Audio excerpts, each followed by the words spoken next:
ദിനംതോറും തൻ്റെ ക്രൂശ് വഹിച്ചുകൊണ്ട് എന്നോട് ചേർന്ന് ജീവിക്കണം എന്നരുളി ചെയ്ത നമ്മുടെ കർത്താവും രക്ഷിതാവുമായ യേശുക്രിസ്തുവിൻ്റെ നാമത്തിൽ സ്നേഹവന്ദനം. കഴിഞ്ഞ ആഴ്ചയിൽ പ്രാർത്ഥനയിൽ ഓർത്ത് എല്ലാവർക്കും നന്ദി പറയുന്നു. തുടർന്നും നിങ്ങളുടെ വിലയേറിയ പ്രാർത്ഥനയിൽ ഞങ്ങളെ ഓർക്കണം എന്ന് അപേക്ഷിക്കുന്നു. നാം പഠിച്ചുകൊണ്ടിരിക്കുന്നത് പത്രോസ് എഴുതിയ 1-ാം ലേഖനത്തിലുള്ള ചില ആത്മീക ചിന്തകളാണ്. പുതിയതായിട്ടുള്ള ഏതെങ്കിലും ആശയങ്ങൾ, അങ്ങനെയുള്ള എന്തെങ്കിലും പുതുമകൾ ഈ ക്ലാസ്സിൽ നിന്ന് നിങ്ങൾക്ക് ലഭിക്കുന്നുണ്ട് എന്ന് ഞാൻ പ്രതീക്ഷിക്കുന്നില്ല. എന്നാൽ നമ്മുടെ പ്രായോഗിക ജീവിതത്തിൽ ദിനംതോറും ക്രൂശ് വഹിച്ചുകൊണ്ട് ജീവിക്കേണ്ടതിൻ്റെ പ്രാധാന്യം തിരിച്ചറിയുന്ന ചില സത്യങ്ങൾ, സത്യകൃപയിൽ നിലനിൽക്കുക എന്നുള്ള ആ തലക്കെട്ടിൽ ഞാൻ പറയാനായിട്ട് ശ്രമിക്കുക മാത്രമാണ് ഈ ദിവസങ്ങളിൽ ചെയ്യുന്നത്. കഴിഞ്ഞ നാളുകളിൽ നാം ഏകദേശം 2 അധ്യായങ്ങൾ ആ രീതിയിൽ മനസ്സിലാക്കാനായിട്ട്, അതിലെ പ്രായോഗിക ചിന്തകൾ പെറുക്കിയെടുക്കാനായിട്ട് നാം ശ്രമിക്കുകയായിരുന്നു. ഇന്ന് 3-ാമത്തെ അധ്യായത്തിലേക്കാണ് നാം കടക്കുന്നത്. അതിലെ 1-ാമത്തെ അധ്യായം പഠിച്ചപ്പോൾ നാം സത്യകൃപയിൽ നിലനിൽക്കുന്നവരുടെ ചില പ്രത്യേകതകൾ പഠിച്ചിട്ടുള്ളത് നമ്മുടെ ഓർമ്മയിലേക്കൊന്ന് കൊണ്ടുവന്ന് 1-2 അധ്യായങ്ങളിലുള്ളതൊന്ന് കൊണ്ടുവന്ന് 3-ാം അധ്യായത്തിലേക്ക് പ്രവേശിക്കാം എന്ന് ഞാൻ വിചാരിക്കുകയാണ്. ആദ്യത്തെ 4 വാക്യങ്ങളിൽ നിന്നുകൊണ്ട് സത്യകൃപയിൽ നിലനിൽക്കുന്നവർ അനുസരണമുള്ളവരാണ്. അതിൻ്റെ ചില പ്രത്യേകതകൾ നമ്മൾ അന്ന് ചിന്തിക്കാനിടയായിട്ട് തീർന്നു. തുടർന്ന് 3 മുതൽ 5 വരെയുള്ള വാക്യങ്ങളിൽ നിന്നുകൊണ്ട് നന്ദിയുള്ളവരാണ് സത്യകൃപയിൽ നിലനിൽക്കുന്നവർ എന്നുള്ളത് നമ്മൾ ഓർത്തു. തുടർന്ന് ആനന്ദിക്കുന്നവരാണ് എന്നുള്ളത് 1-ാം അധ്യായത്തിൻ്റെ 6 മുതൽ 9 വരെയുള്ള വാക്യങ്ങളിൽ നിന്ന് നാം ചിന്തിച്ചു. എങ്ങനെ ആനന്ദിക്കാനായിട്ട് സാധിക്കുമെന്നുള്ള പാഠങ്ങൾ അവിടെ നിന്ന് നമ്മൾ പഠിച്ചു. 10 മുതൽ 12 വരെയുള്ള വാക്യങ്ങളിൽ നിന്നുകൊണ്ട് ഗ്രഹിക്കുന്നവരാണ് ആ രക്ഷയുടെ ആ മഹത്വം, ആ പദ്ധതി, ആ കാര്യങ്ങളൊക്കെ നാം അവിടെ ഓർക്കാനായിട്ട് ഇടയായിട്ട് തീർന്നു. 13 മുതൽ 17 വരെ 1-ാം അധ്യായത്തിൻ്റെ നാം ചിന്തിച്ചത് ശുദ്ധിയുള്ള ജീവിതം നയിക്കുന്നവരാണ് സത്യകൃപയിൽ നിലനിൽക്കുന്നവർ എന്നുള്ളത് നാം ഓർക്കാനായിട്ട് ഇടയായിട്ട് തീർന്നു. അതുപോലെ തന്നെ അങ്ങനെയാണ് നാം 1-ാമത്തെ അധ്യായം 13 മുതൽ 25 വരെയുള്ള വാക്യങ്ങളിലാണ് ശുദ്ധിയുള്ള ജീവിതം നയിക്കുന്നവരാണെന്ന് ചിന്തിച്ചത്. അങ്ങനെ 1-ാം അധ്യായം നമ്മൾ പൂർത്തീകരിച്ചു. 2-ാം അധ്യായത്തിലേക്ക് വന്നപ്പോൾ ആദ്യത്തെ 3 വാക്യങ്ങൾ വളരുന്നവരാണ് എന്നുള്ള പാഠം പഠിക്കാനായിട്ട് ഇടയായിട്ട് തീർന്നു. 4 മുതൽ 10 വരെയുള്ള വാക്യങ്ങളിൽ തിരിച്ചറിവുള്ളവരാണ്, നമുക്ക് ലഭിച്ചിട്ടുള്ള പദവികളും ഉത്തരവാദിത്തങ്ങളുമാണ് ആ വേദഭാഗങ്ങളിലൂടെ പോകുമ്പോൾ കാണാൻ സാധിക്കുന്നത്. ആ രീതിയിൽ നാം അത് ചിന്തിച്ചതാണ്. ഒടുവിൽ കഴിഞ്ഞ ആഴ്ചയോടുകൂടെ 11 മുതൽ 25 വരെയുള്ള 2-ാം അധ്യായത്തിലെ വാക്യങ്ങളിൽ നിന്നുകൊണ്ട് ഫലം കായ്ക്കുന്നവരാണ് എന്നുള്ളതാണ് നമ്മൾ കഴിഞ്ഞ നാളുകളിൽ ചുരുക്കമായിട്ട് നമ്മൾ അറിവുള്ള കാര്യങ്ങൾ ഒന്നുകൂടെ നിങ്ങളുടെ ഓർമ്മയിലേക്ക് കൊണ്ടുവരുവാനായിട്ട് ഞാൻ ശ്രമിച്ചത്. ഇന്ന് 3-ാം അധ്യായത്തിലേക്ക് നമുക്ക് കടക്കാം. അതിന് ആധാരമായിട്ട് 3-ാം അധ്യായത്തിൻ്റെ 1 മുതൽ 7 വരെയുള്ള വാക്യങ്ങൾ നമുക്ക് വായിച്ച് കേൾക്കാം.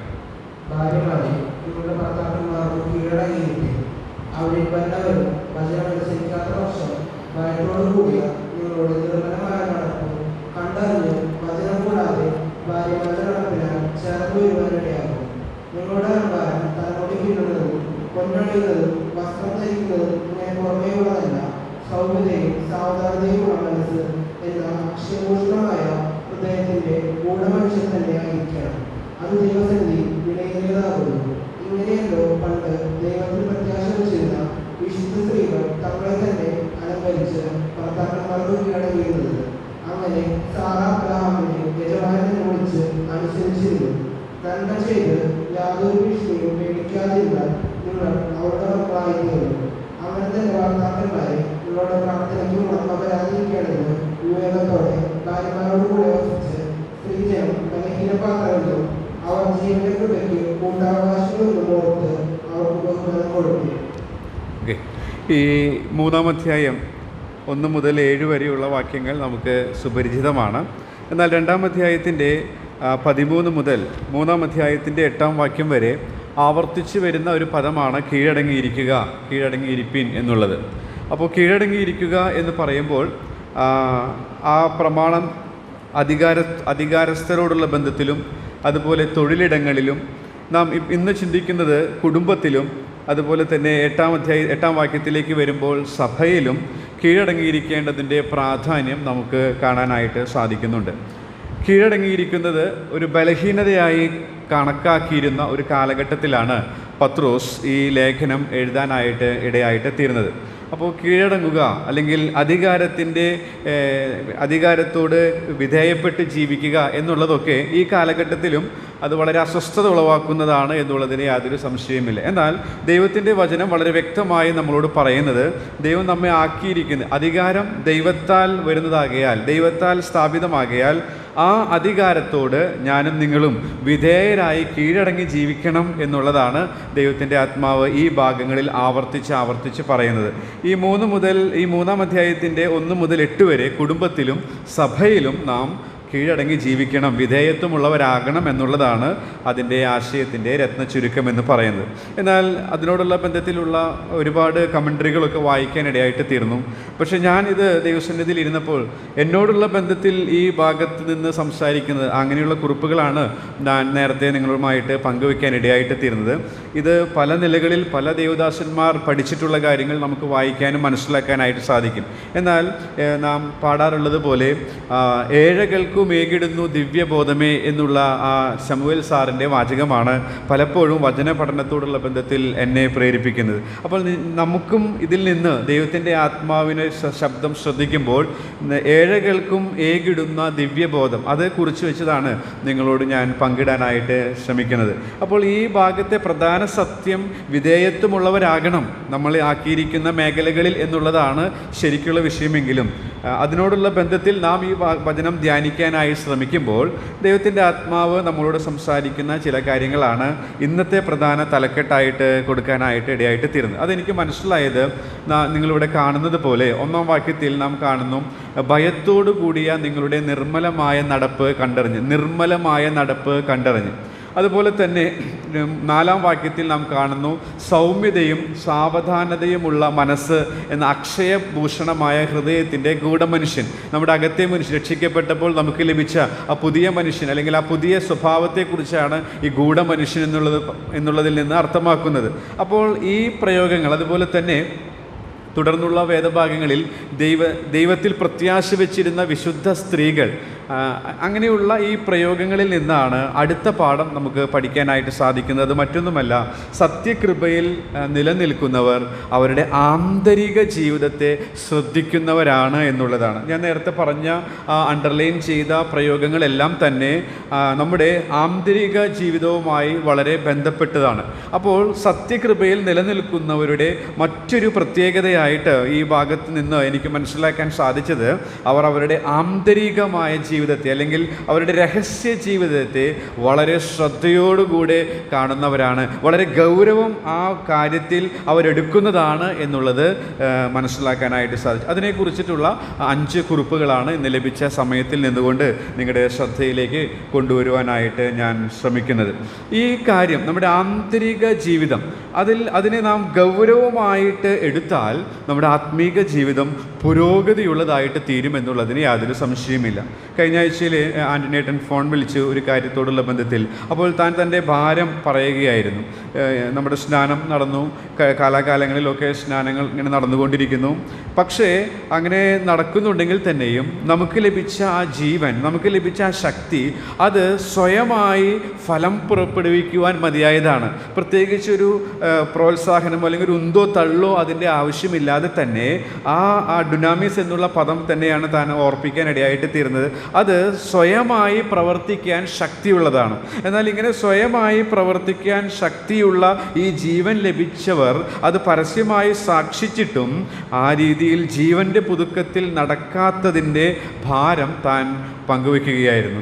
ഒരു പക്ഷേ ആ കാര്യങ്ങളൊക്കെ എൻ്റെ മനസ്സിലേക്ക് വന്നപ്പോൾ ഈ വേദഭാഗത്തിൻ്റെ മുന്നിലാണ് ഞാൻ ഈ ദിവസങ്ങളിൽ കടന്നു പോകാൻ ഇടയായിട്ട് തീരുന്നത്. അപ്പോഴാണ് എനിക്കും ഈ കാര്യത്തെക്കുറിച്ച് കൂടുതൽ ഗൗരവം എനിക്കും ഒന്ന് മനസ്സിലാക്കാനായിട്ട് ഇടയായിട്ട് തീരുന്നത്.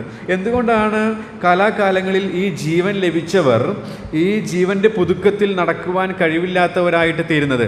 അതിനു പകരം ഇന്ന് കാണുന്നത് പലതരത്തിലുള്ള പുതിയ ടെക്നിക്കുകളൊക്കെ ഉപയോഗിക്കുകയാണ്. എന്നാൽ ദൈവവചനം വചനം വായിക്കുമ്പോൾ അങ്ങനെയുള്ള കുറുക്കു വഴികളൊന്നും നാം കാണുന്നില്ല. നമുക്ക് ലഭിച്ചിരിക്കുന്ന ഈ അതിവിശുദ്ധ വിശ്വാസത്തെ, ഈ ആന്തരിക ജീവിതത്തെ, അതിൽ നാം എത്രമാത്രം ശ്രദ്ധ കേന്ദ്രീകരിക്കുന്നുവോ, അതിനെ നാം എത്രമാത്രം ഭക്ഷണം കൊടുക്കുന്നുവോ, അതിൻ്റെ പുഷ്ടിക്കായിട്ട് നാം എത്രമാത്രം ദൈവാത്മാവിൻ്റെ സഹായത്തോടുകൂടെ പരിശ്രമിക്കുമോ, അങ്ങനെയെങ്കിൽ നമുക്ക് വളരാനായിട്ട് സാധിക്കും എന്നുള്ളതിന് യാതൊരു സംശയവുമില്ല. ആ നിലയിൽ ആന്തരിക ജീവിതത്തെ വളരെ ഗൗരവമായിട്ട് എടുക്കുവാനായിട്ട് എനിക്കും നിങ്ങൾക്കും കഴിയേണ്ടത് ആവശ്യമാണ്. അങ്ങനെ നാം ഗൗരവമായിട്ട് എടുത്താൽ തീർച്ചയായിട്ടും പുരോഗമനപരമായി ജീവിക്കാനായിട്ട് സാധിക്കും. ഒരു പ്രസംഗകൻ പ്രസംഗത്തിൽ പറഞ്ഞ ഒരു ഉദാഹരണം ഇതിനോട് ചേർന്ന് പോകുന്നതായതുകൊണ്ട് ഞാൻ പറഞ്ഞ് മുന്നോട്ട് പോകാൻ ആഗ്രഹിക്കുകയാണ്. നമുക്കറിയാം, ചെറിയ ക്ലാസ്സുകളിലൊക്കെ കൂട്ടാനും കുറയ്ക്കാനും ഒക്കെ നമ്മെ പഠിപ്പിക്കും. എന്നാൽ കാലങ്ങൾ കഴിയും തോറും ഇപ്പോഴും കൂട്ടാനും കുറയ്ക്കാനും മാത്രമാണ് അറിയുന്നതെങ്കിൽ ആ വിദ്യാർത്ഥിയെ സംബന്ധിച്ച് അവൻ പുരോഗതിയില്ലാത്തവനാണ്. അവൻ ആ ശരിയായ രീതിയിൽ അവൻ്റെ പഠനത്തെ ഗൗരവമായിട്ട് എടുക്കാത്തവനാണ് എന്നുള്ളത് വ്യക്തമായ ഒരു സത്യമാണ്. ഇതിനോടുള്ള ബന്ധത്തിൽ നാം ചിന്തിച്ചാൽ നമുക്ക് ലഭിച്ചിരിക്കുന്ന ഈ ജീവൻ, ഈ ആന്തരികമായ ഈ ജീവിതത്തെ, അതിന് നാം ശരിയായ രീതിയിൽ കൊടുക്കേണ്ടുന്ന ഗൗരവം കൊടുക്കുന്നില്ലെങ്കിൽ അഡീഷൻ സബ്ട്രാക്ഷൻ 10 വർഷം കഴിഞ്ഞാലും അത് മാത്രം അറിഞ്ഞിരിക്കുന്ന ഒരു വിദ്യാർത്ഥിയുടെ അവസ്ഥയിലേക്ക് നാം വരാനായിട്ട് സാധ്യതയുണ്ട്. അതുകൊണ്ട് വളരെ ഗൗരവത്തോടുകൂടെ ഈ സത്യം നാം എടുക്കേണ്ടത് ആവശ്യമാണ്. ഇതിൻ്റെ ഗൗരവം മനസ്സിലാക്കാനായിട്ട് കർത്താവ് പറഞ്ഞ ഒരു വാക്യം, അതുപോലെ തന്നെ പഴയ നിയമത്തിലുള്ള ഒരു വാക്യവും പറഞ്ഞുകൊണ്ട് നമ്മുടെ ഈ 5 പാഠങ്ങളിലേക്ക് കടക്കാമെന്നാണ് ഞാൻ ആഗ്രഹിക്കുന്നത്. അതിനാധാരമായിട്ട് 1 ശമൂവേൽ 16:7 നമുക്കൊന്ന് വായിക്കാം. 1 ശമൂവേൽ 16:7.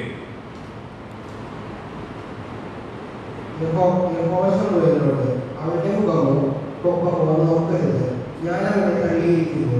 മനുഷ്യൻ നോക്കുന്നത് പോലെയല്ല, മനുഷ്യൻ കണ്ണിന് കാണുന്നത് നോക്കുന്നു, യഹോവയോ ഹൃദയത്തെ നോക്കുന്നു എന്ന് അറിയിച്ചു. ദൈവം ശ്രദ്ധിക്കുന്ന ഒരു കാര്യമാണ് ശമൂവേൽ ഇവിടെ യിശ്യായിയോട് പറയുന്നത്. അത് മറ്റൊന്നുമല്ല, മനുഷ്യൻ കണ്ണിന് കാണുന്നതാണ് നോക്കുന്നത്. അവൻ്റെ കാഴ്ച ഇപ്പോൾ ബാഹ്യമായതിലാണ്. എന്നാൽ ദൈവം ശ്രദ്ധിക്കുന്നത് ഹൃദയത്തെയാണ്, ആന്തരികമായ ജീവിതത്തെയാണ് എന്നുള്ളത് ഇവിടെ വ്യക്തമായിട്ട് പറയും. അപ്പോൾ ആന്തരിക ജീവിതത്തെ ശ്രദ്ധിക്കുന്നതിൻ്റെ പ്രാധാന്യം ദൈവത്തിൻ്റെ ഈ വാക്കുകളിൽ നിന്ന് തന്നെ, അല്ലെങ്കിൽ ശമൂവേൽ യിശ്യായിയോട് പറയുന്ന ഈ വാക്കുകളിൽ നിന്ന് തന്നെ നമുക്ക് വ്യക്തമായിട്ട് മനസ്സിലാക്കാനായിട്ട് സാധിക്കും. നാം പലപ്പോഴും ബാഹ്യമായ കാര്യങ്ങളിലാണ് പ്രാധാന്യം കൊടുക്കുന്നത്. അതുതന്നെയാണ് ജീവിതത്തിൽ പരിതാപകരമായ, അസ്വസ്ഥകരമായ, നിരാശയുള്ള ഒരു അരിഷ്ടകരമായ ജീവിതം, ക്രിസ്തീയ ജീവിതം നയിക്കാനായിട്ട് ഇടയായിട്ട് തീരുന്നത്. എന്നാൽ കർത്താവ് ശ്രദ്ധിക്കുന്ന ആന്തരികമായ മേഖലയെ വളരെ ഗൗരവമായിട്ട് എടുക്കാനായിട്ട് എനിക്കും നിങ്ങൾക്കും ഇടയാകേണ്ടതാണ്. നമ്മുടെ കർത്താവ് ഭൂമിയിലായിരുന്നപ്പോൾ പറഞ്ഞ ഒരു വേദഭാഗം, അത് ഇതിൻ്റെ ഗൗരവം നമ്മുടെ മനസ്സിലേക്ക് കൊണ്ടുവരുന്നതാണ്. ലൂക്കോസിൻ്റെ സുവിശേഷം 16-ാം അധ്യായത്തിൻ്റെ 15-ാമത്തെ വാക്യം നമുക്ക് വായിക്കാം. ലൂക്കോസിൻ്റെ സുവിശേഷം 16-ാം അധ്യായത്തിൻ്റെ 15-ാമത്തെ വാക്യം.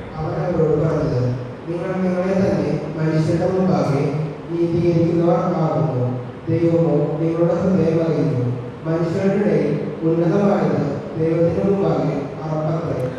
ഇവിടെയും കർത്താവ് പറയുന്നത് നിങ്ങളുടെ ആന്തരിക ജീവിതത്തെ വളരെ ഗൗരവമായി എടുക്കണം, വിലമതിക്കണം, ശ്രദ്ധിക്കണം എന്നുള്ളത് തന്നെയാണ്. മനുഷ്യരുടെ മുമ്പിൽ ഉന്നതമായത് ചെയ്ത്, അല്ലെങ്കിൽ അവരുടെ മുമ്പിൽ മതിപ്പുളവാക്കാനായിട്ട് ശ്രമിക്കുമ്പോൾ അത് ദൈവത്തിൻ്റെ മുമ്പാകെ അറപ്പാണെന്നുള്ള സത്യമാണ് ഇവിടെ ദൈവത്തിൻ്റെ ആത്മാവ് രേഖപ്പെടുത്തിയിരിക്കുന്നത്. അപ്പോൾ ഈ ആന്തരിക ജീവിതത്തെ ശ്രദ്ധിക്കുന്നതിൻ്റെ പ്രാധാന്യം നിങ്ങൾക്ക് മനസ്സിലാക്കാനായിട്ട് ഞാനൊന്ന് പറഞ്ഞതാണ്. ഒരു പരീശന്മാരോടുള്ള ബന്ധത്തിലും കർത്താവ് പറഞ്ഞ ഇതിനോടനുബന്ധിച്ചിട്ടുള്ള ഒരു വാക്യം കൂടെ ശ്രദ്ധിച്ചിട്ട് നമുക്ക് തുടർന്ന് മുന്നോട്ട് പോകാം. മത്തായി എഴുതിയ സുവിശേഷം 23-ാം അധ്യായത്തിൻ്റെ 25-ഉം 26-ഉം വാക്യങ്ങൾ.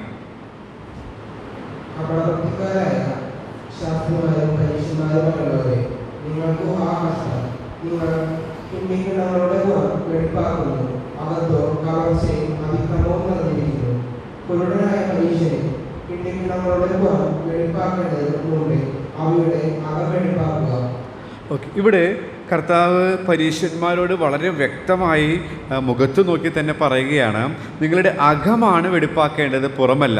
നിങ്ങൾ അകം വെടിപ്പാക്കിയാൽ പുറം ഓട്ടോമാറ്റിക്കലി വെടിപ്പാകും എന്നുള്ള സത്യം വളരെ വ്യക്തമായിട്ട് പറയുകയാണ്. അപ്പോൾ ഈ 3 വാക്യങ്ങളിൽ നിന്ന് തന്നെ ദൈവം എത്രമാത്രം ആന്തരിക ജീവിതത്തെ ഗൗരവമായിട്ടെടുക്കുന്നു, അതിൽ നാം എത്രമാത്രം ശ്രദ്ധ കൊടുക്കേണ്ടതാണ് എന്നുള്ളത് നമുക്ക് മനസ്സിലാക്കാനായിട്ട് സാധിക്കും. 3 പത്രോസ് എഴുതിയ ഈ 1-ാം ലേഖനത്തിൻ്റെ 3-ാം അധ്യായത്തിലെ 1 മുതൽ 7 വരെയുള്ള വാക്യങ്ങൾ നാം വായിക്കുമ്പോൾ നമ്മുടെ ആന്തരിക ജീവിതത്തെ ശ്രദ്ധിക്കേണ്ടതിൻ്റെ പ്രാധാന്യം നമുക്ക് മനസ്സിലാക്കാനായിട്ട് സാധിക്കും. അതിന് നമ്മെ സഹായിക്കുന്ന 5 കുറിപ്പുകളാണ് ഇന്ന് പങ്കിടാനായിട്ട് ആഗ്രഹിക്കുന്നത്. ആദ്യമായിട്ട് അതിൻ്റെ 1-ാം വാക്യത്തിൽ തന്നെയാണ് 1-ാമത്തെ പാഠമുള്ളത്. എങ്ങനെ ആന്തരിക ജീവിതത്തെ ശ്രദ്ധിച്ചുകൊണ്ട് നമുക്ക് ജീവിക്കാം. ഈ 3-ാം അധ്യായത്തിലെ വാക്യങ്ങൾ നാം വായിക്കുമ്പോൾ കർത്താവ് പറഞ്ഞ ഗിരിപ്രഭാഷണത്തിലെ ആ ആനന്ദ വർണ്ണനകളുമായിട്ട് നമുക്കിത് ചേർത്ത് ചിന്തിക്കാനായിട്ട് സാധിക്കും. ആ രീതിയിൽ ചെറുതായിട്ടൊന്ന് ഞാൻ ശ്രമിക്കുന്നുണ്ട്. അപ്പോൾ 1-ാമത്തെ പാഠം എന്ന് പറയുന്നത് നാം വായിക്കുന്നത് 3-ാം അധ്യായത്തിൻ്റെ 1-ാമത്തെ വാക്യം നമുക്കൊന്ന് വായിക്കാം. ഭാര്യമാരെ, നിങ്ങളുടെ ഭർത്താക്കന്മാർക്ക് കീഴടങ്ങിയിരിക്കും. അവരിൽ വല്ലവരും വചനം അനുസരിക്കാത്ത പക്ഷം ഭയത്തോടുകൂടിയ നിങ്ങളുടെ ദുർബലമായ നടപ്പ് കണ്ടറിഞ്ഞ് വചനം കൂടാതെ ഭാര്യമാരുടെ നടപ്പിന് ചേർന്ന് വരുവാനിടയാകും. മലയാളത്തിലില്ലാത്ത ഒരു പദം ഇംഗ്ലീഷിലും അതിൻ്റെ മൂലഭാഷയിലുമുണ്ട്. അങ്ങനെ തന്നെ ഭാര്യമാരെ എന്ന് പറഞ്ഞിട്ടാണ് ഈ വാക്യം ആരംഭിക്കുന്നത്. NASBയിൽ ഇങ്ങനെയാണ് വായിക്കുക, ഇൻ ദ സെയിം വേ. അതുപോലെ തന്നെ KJVയിൽ ലൈക്ക് വൈസ് എന്ന് പറഞ്ഞിട്ടാണ്. മൂലഭാഷയിലും ആ പദമുണ്ട്, എന്തുകൊണ്ടോ മലയാളത്തിൽ അത് വന്നിട്ടില്ല. ആ പദം ഇതാണ്, അങ്ങനെ തന്നെ ഭാര്യമാരെ. അപ്പോൾ അങ്ങനെ തന്നെ എന്ന് ചോദിക്കുമ്പോൾ എങ്ങനെ തന്നെ എന്നൊരു മറുചോദ്യം ന്യായമായിട്ടും പഠിതാക്കൾക്ക് ഉന്നയിക്കാവുന്നതാണ്. അപ്പോൾ എങ്ങനെ തന്നെ എന്ന് ചോദിക്കുമ്പോൾ അതിന് തൊട്ടു മുകളിലേക്കാണ് പഠിതാക്കളുടെ ശ്രദ്ധ പോവുക എന്നുള്ളതിന് യാതൊരു സംശയവുമില്ല. എന്താണ് മുകളിലുള്ള കാര്യം എന്നുള്ളത് കഴിഞ്ഞ ആഴ്ച നാം ചിന്തിക്കാനിടയായിട്ട് തീർന്നു. മാതൃകയുള്ള കർത്താവിനെ കുറിച്ചാണ് നാം കഴിഞ്ഞ ആഴ്ചയിൽ അവസാന ഭാഗത്ത് ചിന്തിക്കാനിടയായിട്ട് തീർന്നത്. കർത്താവിൻ്റെ മാതൃക നിമിത്തം എന്നുള്ളതാണ് ഞാൻ കഴിഞ്ഞ ആഴ്ചയിൽ അവസാനമായി പറഞ്ഞ പാഠം എന്ന് പറയുന്നത്. അപ്പോൾ അങ്ങനെ തന്നെ എന്ന് ചോദിക്കുമ്പോൾ, അങ്ങനെ തന്നെ എന്നിവിടെ പ്രസ്താവിക്കുമ്പോൾ, എങ്ങനെ തന്നെ എന്ന് നാം ചോദിക്കുമ്പോൾ അതിനുള്ള മറുപടി തൊട്ടു മുകളിലുള്ള വേദഭാഗം നമ്മെ ഓർപ്പിക്കുകയാണ്. എന്താണ് മുകളിലുള്ള വേദഭാഗം? ആ വേദഭാഗത്തിലെ 21 മുതൽ 23 വരെ ഒന്ന് നമുക്ക് വായിക്കാം. 21 മുതൽ 23 വരെ 2-ാം അധ്യായത്തിൻ്റെ. ക്രിസ്തു നിങ്ങൾക്ക് വേണ്ടി കഷ്ടമനുഭവിച്ചു. നിങ്ങളവരുടെ കാഴ്ചയുടെ പിന്നോട്ട് ഒരു മാതൃക നിശ്ചയിച്ചു പോയിരിക്കുന്നു. അവൻ പാപം ചെയ്തിട്ടില്ല, അവന്റെ വായിൽ വഞ്ചനയൊന്നും ഉണ്ടായിരുന്നില്ല. തന്നെ ശകാരിച്ചിട്ട് പകരം ശകാരിക്കാതെയും കഷ്ടമനുഭവിച്ചിട്ട് ഭീഷണം പറയാതെയും ന്യായമായി വിധിക്കുന്നവരുടെ കാര്യം പരമേൽപ്പിക്കുക ചെയ്യുന്നു. കർത്താവിൻ്റെ നല്ല ഒരു മാതൃകയാണ്, ഒരു ഉദാത്തമായ മാതൃകയാണ് നാം ഇവിടെ വായിക്കുന്നത്. ഈ തന്നെ ശകാരിച്ചിട്ട് പകരം ശകാരിക്കാതെ, കഷ്ടം അനുഭവിച്ചിട്ട് ഭീഷണം പറയാതെ എന്നുള്ള അത് ആ കർത്താവിൻ്റെ ഒരു പ്രത്യേകമായ സ്വഭാവ സവിശേഷതയുടെ മനോഹരമായ വിശദീകരണമാണ്. കർത്താവിൻ്റെ ഏത് സ്വഭാവ സവിശേഷതയുടെ മനോഹരമായ വിശദീകരണമാണ് എന്ന് ചോദിച്ചാൽ, കർത്താവ് തന്നിൽ നിന്ന് പഠിക്കാനായിട്ട് പറഞ്ഞ ഏക കാര്യത്തിൻ്റെ ഒരു മനോഹരമായ പ്രായോഗികമായ കാര്യമാണ് നാം ഇവിടെ കാണുന്നത്. അത് മറ്റൊന്നുമല്ല, നമുക്കറിയാം, സൗമ്യത. ഞാൻ സൗമ്യതയും താഴ്മയും ഉള്ളവനാകിയാൽ എൻ്റെ നുകം ഏറ്റുകൊണ്ട് എന്നോട് പഠിപ്പിൻ. അപ്പോൾ കർത്താവ് തന്നോട് പഠിക്കാനായിട്ട് പറഞ്ഞ ഏക കാര്യം താൻ പ്രാവർത്തികമാക്കിയതിൻ്റെ മാതൃകയാണ്, അല്ലെങ്കിൽ വിവരണമാണ് 22-23 വാക്യങ്ങളിൽ നാം വായിക്കുന്നത്. അപ്പോൾ അങ്ങനെ തന്നെ എന്ന് പറയുമ്പോൾ അതിന് തൊട്ടു മുകളിലുള്ള കാര്യത്തെ അത് ഓർപ്പിക്കുന്നു. അങ്ങനെയെങ്കിൽ നമുക്ക് ഇങ്ങനെ 1-ാമത്തെ പാഠം പഠിക്കാനായിട്ട് സാധിക്കും. സൗമ്യതയുള്ള നടപ്പിലൂടെ നമുക്ക് ആരെല്ലാം സൗമ്യതയുള്ളവരായിട്ട് ലോകത്തിൽ ജീവിക്കാനായിട്ട് ശ്രമിക്കുന്നുവോ അവർ അവരുടെ ആന്തരിക മേഖലയെ, ആന്തരിക ജീവിതത്തെ ശ്രദ്ധിക്കുന്നവരാണ് എന്നുള്ളത് നമുക്ക് മനസ്സിലാക്കാനായിട്ട് സാധിക്കും. സൗമ്യതയുള്ള നടപ്പ്. അപ്പോൾ നമ്മൾ സൗമ്യതയുള്ള നടപ്പിൻ്റെ പ്രത്യേകതകൾ, അല്ലെങ്കിൽ സൗമ്യതയുള്ള നടപ്പ് എന്താണെന്ന് വ്യക്തമായി മനസ്സിലാക്കിയാൽ അത് ആന്തരിക ജീവിതത്തെ ശ്രദ്ധിക്കുന്നു, ആന്തരിക ജീവിതത്തെ വളരെ ഗൗരവമായിട്ട് എടുക്കുന്നു എന്നുള്ളത് നമുക്ക് മനസ്സിലാക്കാനായിട്ട് സാധിക്കും.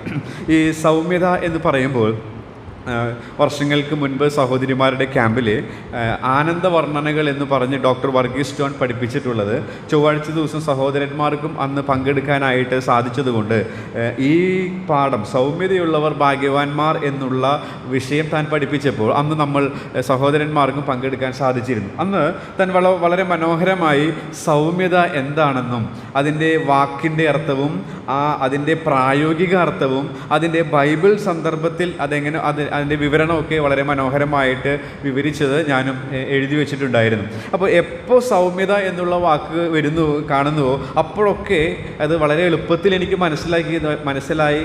മനസ്സിലാക്കാൻ സാധിച്ചത് ആ ക്ലാസ്സിലൂടെ ആയതുകൊണ്ട് വേഗത്തിൽ ആ കാര്യം എൻ്റെ മനസ്സിലേക്ക് വരാറുണ്ട്. ഇവിടെയും കർത്താവിൻ്റെ ഉദാത്തമായ ആ മാതൃക അത് സൗമ്യതയുടെ വിവരണമായി എടുക്കാനായിട്ട് കാരണമെന്ന് പറയുന്നത് ഈ സൗമ്യത എന്ന വാക്കിൻ്റെ അർത്ഥവും അതിൻ്റെ പ്രായോഗിക അർത്ഥവും മൂലമാണ്. അപ്പോൾ എന്താണ് ഈ സൗമ്യത എന്നുള്ളതിൻ്റെ അർത്ഥം എന്ന് നമുക്കൊന്ന് നോക്കാം. ഒരു പക്ഷേ നിങ്ങളൊക്കെ അത് ഓർക്കുന്നു എന്ന് ഞാൻ വിചാരിക്കുകയാണ്.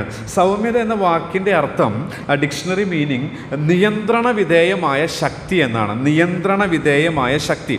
അതിന് താൻ അന്ന് പറഞ്ഞ ഉദാഹരണം ആനയാണ്. കാട്ടിലെ ആനയും അതുപോലെ നാട്ടിലെ മെരുക്കിയ ആനയും. കാട്ടിലെ ആനയ്ക്കും അതുപോലെ തന്നെ നാട്ടിലെ ആനയ്ക്കും ശക്തിയുണ്ട്. എന്നാൽ കാട്ടിലെ ആനയിൽ നിന്നും നാട്ടിലെ ആനയ്ക്കുള്ള വ്യത്യാസം, ശക്തിക്കുള്ള വ്യത്യാസം എന്ന് പറയുന്നത് നാട്ടിലെ ആനയുടെ ശക്തി നിയന്ത്രണ വിധേയമാണ്, പവർ അണ്ടർ കൺട്രോൾ എന്നാണ് താൻ അന്ന് പറയാനായിട്ട് ഇടയായിട്ട് തീരുന്നത്. ഞാൻ മറ്റൊരു കമൻട്രിയിൽ ഇതിനോടുള്ള ബന്ധത്തിൽ ഇതിൻ്റെ അർത്ഥം മനസ്സിലാക്കാനായിട്ട് ശ്രമിച്ചപ്പോൾ അതിലെ കുതിരയുടെ ദൃഷ്ടാന്തമാണ് കൊടുത്തിരിക്കുന്നത്.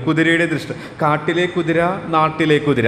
കാട്ടിലെ കുതിരയും നാട്ടിലെ കുതിരയും തമ്മിലുള്ള വ്യത്യാസം എന്ന് പറയുന്നത് കാട്ടിലെ കുതിരയേക്കാൾ കാട്ടിലെ കുതിരയ്ക്കും നാട്ടിലെ കുതിരയ്ക്കും കരുത്തുണ്ട്. എന്നാൽ നാട്ടിലെ കുതിരയുടെ കരുത്ത് നിയന്ത്രണ വിധേയമാണ്. മറ്റൊരു ദൃഷ്ടാന്തം ഇനി മനസ്സിലാക്കാൻ സാധിച്ചത് ഡാമാണ്. നമുക്കറിയാം ആ ഡാമിലെ ജലം സംഭരിച്ചു വച്ചിരിക്കുന്നു.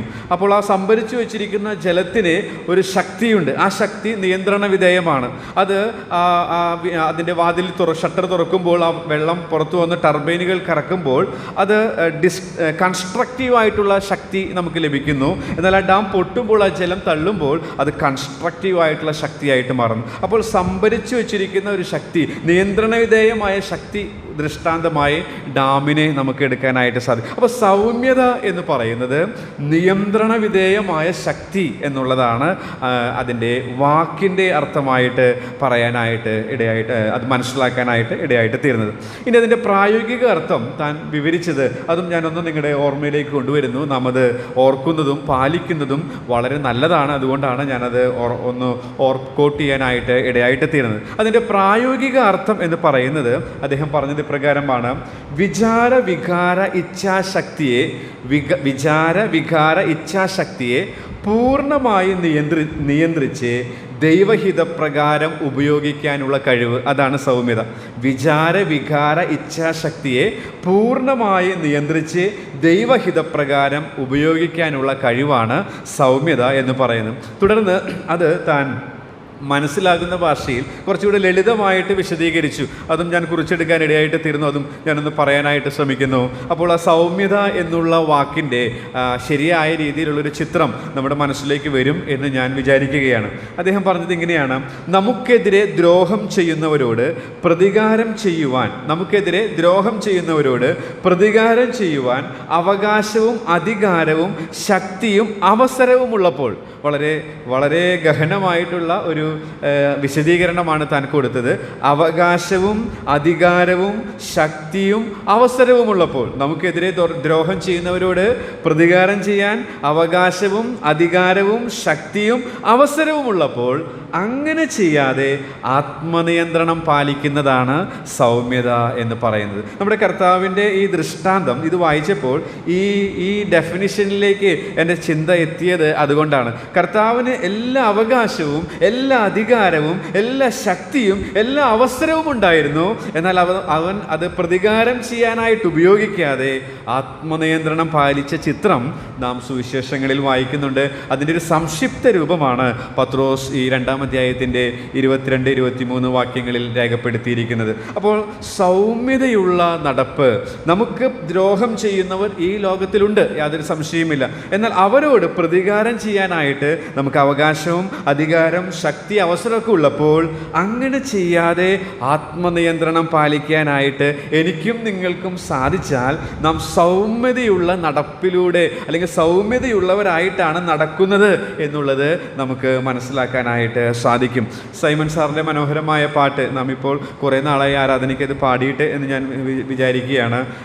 തുങ്കപ്രതാപമാർന്ന ശ്രീയേശു നായകനെ എന്നുള്ള ആ മനോഹരമായ ഗാനത്തിൽ താനത് ഇവിടെ മനോഹരമായിട്ട് ഈ കാര്യം ഈ സത്യം താൻ ചിത്രീകരിച്ച് എഴുതിയിട്ടുണ്ട്. അത് മറ്റൊന്നുമല്ല, നിൻ സൗമ്യമാം സ്വഭാവം നന്നായി പഠിച്ചടിയാർ വൻ പ്രാതികൂലമന്യേ മുന്നോട്ട് പോകാൻ എന്നിങ്ങനെ തുടങ്ങുന്നു. അപ്പോൾ നിൻ സൗമ്യമായ ഈ സ്വഭാവം, ഈ സൗമ്യത, അത് നന്നായി ഞാനും നിങ്ങളും പഠിക്കണം. അങ്ങനെ ഞാനും നിങ്ങളും അത് പഠിക്കുന്നുവെങ്കിൽ അതിൻ്റെ അർത്ഥം നമ്മുടെ ആന്തരിക ജീവിതത്തെ വളരെ ശ്രദ്ധയോടുകൂടെ ഗൗരവത്തോടുകൂടെ എടുക്കുന്നവരാണ് എന്നുള്ളതാണ് ഇതിൽ നിന്ന് ഞാൻ പറയാനായിട്ട് ശ്രമിക്കുന്നത്. ഇവിടെ അങ്ങനെ തന്നെ എന്നുള്ള പ്രയോഗമാണ് സൗമ്യതയുള്ള നടപ്പിലൂടെ എന്നുള്ള സത്യം മനസ്സിലാക്കാനായിട്ട് എന്നെ സഹായിച്ചത്. മറ്റൊരു പദം കൂടെയുണ്ട്, അങ്ങനെ തന്നെ എന്ന് മാത്രമല്ല, കീഴടങ്ങിയിരിപ്പിൻ, വിധേയരായിരിപ്പിൻ എന്നുള്ള ആ പ്രയോഗം. അതിനെ കീഴടങ്ങിയിരിക്കുക, വിധേയരാകുക എന്നുള്ള ആ പദത്തിൻ്റെ അർത്ഥം അത് ഒരു ഡിക്ഷണറിയിൽ മൂലഭാഷയുടെ അർത്ഥം മനസ്സിലാക്കാനായിട്ട് വായിച്ച് മനസ്സിലാക്കാനായിട്ട് ശ്രമിച്ചപ്പോൾ ഒരു പട്ടാളക്കാർ, മിലിറ്ററി ടേമാണെന്നാണ് ഈ കീഴടങ്ങുക എന്നുള്ള പദം ഉപയോഗിച്ചിരിക്കുന്നത്. നമുക്ക് കീഴടങ്ങുക എന്നുള്ളതും മലയാളത്തിലും ആ ഒരു ധ്വനി നമുക്ക് വരുന്നുണ്ട്. ഒരു പട്ടാള ടേമാണ്, പട്ടാളത്തിൽ ഉപയോഗിക്കുന്ന ഒരു പദമാണ്.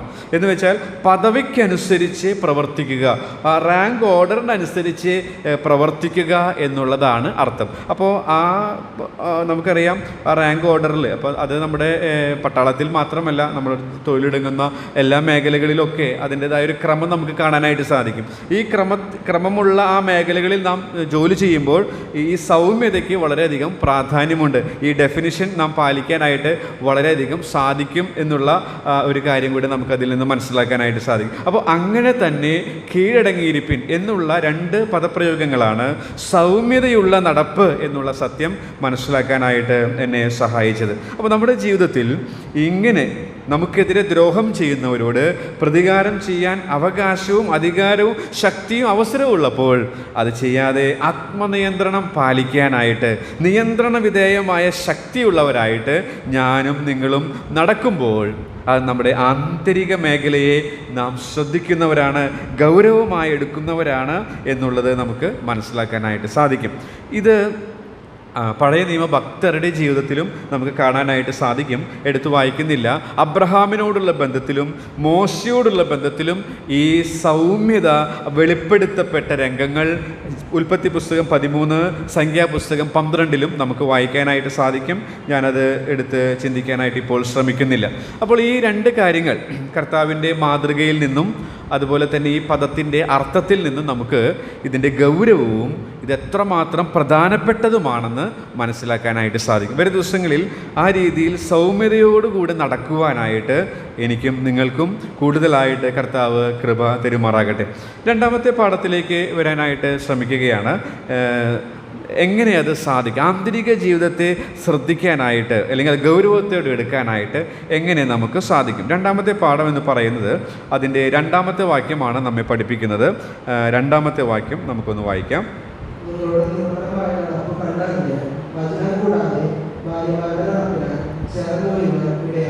ഓക്കെ, അവിടെ 2ാം വാക്യത്തിൽ തന്നെ നാം മലയാളത്തിൽ വായിക്കുന്നുണ്ട്, നിർമ്മലമായ നടപ്പ് കണ്ടറിഞ്ഞ്. ഈ കണ്ടറിഞ്ഞ് എന്നുള്ള പ്രയോഗം പത്രോസ് തൊട്ട് മുകളിലുള്ള വേദഭാഗത്ത് 2-ാം അധ്യായത്തിലും ഉപയോഗിച്ചിരിക്കുന്നത് കഴിഞ്ഞ ആഴ്ച ഞാൻ ഓർപ്പിച്ചതാണല്ലോ. അപ്പോൾ ഇവിടെ നിന്ന് നമുക്ക് പഠിക്കാനായിട്ടുള്ള പാഠം എന്ന് പറയുന്നത് എങ്ങനെ നമ്മുടെ ആന്തരിക ജീവിതത്തെ ശ്രദ്ധിക്കുന്നവരാണ്, അല്ലെങ്കിൽ അതിന് വേണ്ടത്ര ഗൗരവം കൊടുക്കുന്നുണ്ട് എന്നുള്ളത് നമുക്ക് മനസ്സിലാക്കാനായിട്ട് സാധിക്കും. നമ്മുടെ നടപ്പ് നിർമ്മലതയുള്ളതാണെങ്കിൽ, അല്ലെങ്കിൽ നിഷ്കളങ്കമായ പെരുമാറ്റം എന്നാണ് മറ്റൊരു ഭാഷാന്തരം. അപ്പോൾ നിഷ്കളങ്കമായ ഒരു ഹൃദയം, നിഷ്കളങ്ക മാർഗത്തിൽ ശ്രദ്ധ വയ്ക്കുന്നവരാണ് ഞാനും നിങ്ങളുമെങ്കിൽ തീർച്ചയായിട്ടും നാം ആന്തരിക ജീവിതത്തെ വളരെ ഗൗരവത്തോടെ എടുക്കുന്നവരാണ് എന്ന് നമുക്ക് മനസ്സിലാക്കാനായിട്ട് സാധിക്കുന്നുണ്ട്. പൗലോസിൻ്റെ ജീവിതത്തിൽ ശ്രദ്ധിക്കുമ്പോൾ പൗലോസ് ആയിരുന്ന മേഖലകളിലെല്ലാം ഇങ്ങനെയുള്ള ഒരു ശൈലി, അഥവാ ഈ ആന്തരിക മേഖല താൻ ശ്രദ്ധിക്കുന്നു എന്നുള്ളത് തൻ്റെ നിർമ്മലമായ നടപ്പിലൂടെ വെളിപ്പെടുത്തിയിട്ടുണ്ട്. തെസലോനിക്കർക്ക് എഴുതിയ ലേഖനം നാം വായിക്കുമ്പോൾ നാം അത് ഓൾറെഡി പഠിച്ചു കഴിഞ്ഞതാണല്ലോ ഇവിടെ ചില വർഷങ്ങൾക്ക് മുൻപ്. ആ തെസലോനിക്ക ലേഖനം പഠിച്ചപ്പോൾ കർത്തദാസൻ അത് ഓർപ്പിക്കാനായിട്ട് ഇടയായിട്ട് തീർന്നിട്ടുണ്ട്. ഒന്ന് നിങ്ങളുടെ ഓർമ്മ ഉണർത്തുവാനായിട്ട് ഞാനിപ്പോൾ ശ്രമിക്കുന്നു. തെസലോനിക്കർക്ക് എഴുതിയ 1-ാം ലേഖനം 1-ാം അധ്യായത്തിൻ്റെ 5-ാമത്തെ വാക്യവും 2-ാം അധ്യായത്തിൻ്റെ 10-ാമത്തെ വാക്യവും പൗലോസിൻ്റെ ഉദാത്തമായ മാതൃക, നിർമ്മലമായ നടപ്പ് നമുക്ക് എടുക്കാനായിട്ട് സാധിക്കും. നമുക്കൊന്ന് വായിക്കാം. 1 തെസലോനിക്കർ 1:5, 2:10. ഞങ്ങളുടെ സുവിശേഷം വചനമായി മാത്രമല്ല, ശക്തിയോടും പരിശുദ്ധാത്മാവോടും ബഹുനിശ്ചയത്തോടും കൂടി ആയിരുന്നു നിങ്ങളുടെ അടുക്കൽ വന്നത്. നിങ്ങളുടെ നിമിത്തം ഞങ്ങൾ നിങ്ങളുടെ ഇടയിൽ എങ്ങനെ പെരുമാറിയിരുന്നു എന്നറിയുന്നുണ്ട്. വിശ്വസിക്കുന്ന നിങ്ങളുടെ ഇടയിൽ നിങ്ങൾ എത്ര പവിത്രമായും നീതിയായും അന്യമായും നടന്നു എന്നതിന് നിങ്ങളും ദൈവവും സാക്ഷി. ഓക്കെ, അപ്പോൾ ഇവിടെ പത്രോസ് പറയുന്ന ആ നിർമ്മലമായ നടപ്പ്, അത് പൗലോസിൻ്റെ ജീവിതത്തിലും നമുക്ക് കാണാനായിട്ട് സാധിക്കുന്നുണ്ട്. കേവലം വചനമായി മാത്രമല്ല സുവിശേഷം അവരുടെ ഇടയിൽ എത്തിയത്, മറിച്ച് അവരുടെ ഇടയിൽ പവിത്രമായും നീതിയായും അനന്യമായും ആ സന്ദേശം അത് പാലിച്ചുകൊണ്ട് അവർ ജീവിച്ച കാര്യം, അല്ലെങ്കിൽ നിർമ്മലമായി അല്ലെങ്കിൽ നിഷ്കളങ്കതയോട് പെരുമാറിയ കാര്യമാണ് തെസലോനിക്കരോട് പൗലോസ് അവിടെ വിശദീകരിക്കുന്നതായിട്ട് നമുക്ക് കാണാനായിട്ട് സാധിക്കുന്നത്. ഇവിടുത്തെ പശ്ചാത്തല പ്രകാരം റോമാ സാമ്രാജ്യത്തിൽ സുവിശേഷമെത്തിയപ്പോൾ നാം ഇവിടെ 1-ാമത്തെ വാക്യത്തിൽ വായിക്കുന്നത് പോലെ അപ്പോൾ ചിതറിപ്പാർക്കുന്ന വിശ്വാസികളാണ്. അങ്ങനെ ചിതറിപ്പാർക്കുമ്പോൾ ചിലരുടെ ഭർത്താക്കന്മാർ കർത്താവിനെ അറിയാത്തവരാണ്. അങ്ങനെ കർത്താവിനെ അറിയാത്ത ഭർത്താക്കന്മാരുടെ മധ്യത്തിൽ അവർ എങ്ങനെ ജീവിക്കണം എന്നുള്ളതാണ് അവരെ നേടുവാനായിട്ട്, അവരെ കർത്താവിലേക്ക് കൊണ്ടുവരുവാനായിട്ട് എപ്രകാരമുള്ള ഒരു ജീവിതശൈലിയാണ് ഭാര്യമാരായ സഹോദരിമാർ അനുവർത്തിക്കേണ്ടത് എന്നുള്ളതാണ് ഇവിടെ പറയുന്നത്.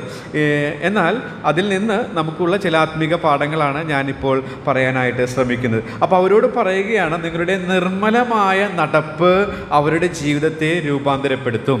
അപ്പോൾ അതാണ് ഞാൻ ഇങ്ങനെ പറയാനായിട്ട് ശ്രമിക്കുന്നത്. നിർമ്മലമായ നടപ്പ്, നിഷ്കളങ്കമായ പെരുമാറ്റത്തിന് നാം ശ്രദ്ധ കൊടുക്കുമ്പോൾ നമ്മുടെ ആന്തരിക ജീവിതത്തെ നാം ശ്രദ്ധിക്കുന്നു, ഗൗരവമായിട്ടെടുക്കുന്നു എന്നുള്ളത് നമുക്ക് മനസ്സിലാക്കാനായിട്ട് സാധിക്കും. ഇതിന് ഉദാത്തമായ ഒരു പഴയ നിയമ ഭക്തൻ്റെ ഉദാഹരണം അത് എടുത്തു വായിക്കേണ്ടതില്ല, നമുക്കെല്ലാം അറിവുള്ളതാണ്. ഉൽപ്പത്തി പുസ്തകം 39-ാം അധ്യായത്തിൻ്റെ 7ഉം 9ഉം വാക്യങ്ങളിൽ നിന്ന് നമുക്ക് മനസ്സിലാക്കാനായിട്ട് സാധിക്കും. അത് മറ്റാരുമല്ല, യോസേഫാണ്. യോസേഫിൻ്റെ ജീവിതത്തിൽ ഇങ്ങനെയുള്ള നിഷ്കളങ്കമായ ഒരു പെരുമാറ്റം, പോത്തിഫറിൻ്റെ ഭാര്യയോടുള്ള ബന്ധത്തിൽ പെരുമാറിയത് നാം അവിടെ വായിക്കുന്നുണ്ട്. അവിടെ ഉള്ള ഒരു പ്രയോഗം 9-ാം വാക്യം നമുക്കൊന്ന് വായിക്കാം. 39-ന്റെ 9-ാമത്തെ വാക്യം. ഈ വീട്ടിൽ എന്നേക്കാൾ വലിയവനില്ല, നീ അവരുടെ ഭാര്യയാകയാൽ നിന്നെയല്ലാതെ മറ്റു യാതൊന്നും അവനെനിക്ക് വിരോധിച്ചിട്ടുമില്ല. അതുകൊണ്ട് ഞാൻ ഈ മഹാദോഷം പ്രവർത്തിച്ച് ദൈവത്തോട് പാപം ചെയ്യുന്നത് എങ്ങനെയെന്ന് പറഞ്ഞു. നിർമ്മലമായി നടക്കാൻ, നിഷ്കളങ്കമായി പെരുമാറാനായിട്ട് നമുക്ക് സാധിക്കുന്നത് യോസേഫിനുണ്ടായിരുന്നത് പോലെയുള്ള ഈ ദൈവഭയമാണ്. ഇവിടെ നിശ്ചയമായി ദൈവമുണ്ട് എന്നുള്ള ആ അചഞ്ചലമായ വിശ്വാസം തന്നെ പാപം ചെയ്യാതിരിക്കാൻ സഹായിച്ചു. നമ്മയും പലപ്പോഴൊക്കെ നമ്മുടെ ജീവിതത്തിലൊക്കെ വീഴ്ചകൾ വരുന്നൊരു മേഖലകളാണിത്. എന്നാൽ അതിൽ നിന്ന് നാം കരകയറുവാനായിട്ട് ആ LKG ക്ലാസ്സിൽ നിന്ന് 1-ാം ക്ലാസ്സിലേക്കും 2-ാം ക്ലാസ്സിലേക്കും കാലങ്ങൾ കഴിയുമ്പോൾ ഉയരണമെങ്കിൽ അതിന് നമ്മെ സഹായിക്കുന്ന ഒരു മനോഹരമായ ആത്മീക പ്രമാണമാണ് ഇവിടെയുള്ളത്. ഇവിടെ നിശ്ചയമായും ദൈവമുണ്ട് എന്നുള്ളത് വ്യക്തമായി മനസ്സിലാക്കുവാൻ നമ്മുടെ പോലെ ബൈബിളോ ഇതുപോലെയുള്ള ബൈബിൾ ക്ലാസ്സുകളോ അതുപോലെയുള്ള സംവിധാനങ്ങളോ ഒന്നുമില്ലാതിരുന്ന ആ സാഹചര്യത്തിൽ, ആ കാലഘട്ടത്തിൽ യോസേഫിന് സാധിച്ചു എന്നുള്ളത് നമുക്കിവിടെ കാണാനായിട്ട് സാധിക്കുന്നുണ്ട്.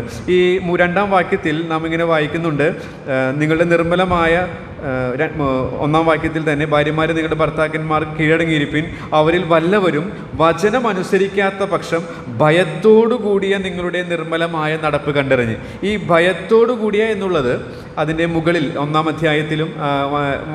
അധ്യായത്തിലും ദൈവഭയത്തോടുള്ള ബന്ധത്തിൽ ഉപയോഗിച്ചിരിക്കുന്ന അതേ പദം തന്നെയാണ് മൂലഭാഷയിൽ ഇവിടെ ഭയത്തോട് എന്നുള്ളതിന് ഉപയോഗിച്ചിരിക്കുന്നത്. അതുകൊണ്ടാണ് യോസേഫിലേക്ക് പോകാൻ ഇടയായിട്ട് തീർന്നത്. അപ്പോൾ യോസേഫിനെ ഈ വിജയകരമായ രീതിയിൽ അല്ലെങ്കിൽ നിർമ്മലമായ രീതിയിൽ നിഷ്കളങ്കമായി ആ തൊഴിലിടത്ത് പെരുമാറാനായിട്ട് സാധിച്ചതിൻ്റെ കാരണം ഇവിടെ ദൈവഭയം, ഇവിടെ നിശ്ചയമായും ദൈവമുണ്ട് എന്നുള്ള ആ ബോധ്യം തനിക്കുണ്ടായിരുന്നു, ആ വിശ്വാസം, ആ ഉറപ്പ് തനിക്കുണ്ടായിരുന്നു.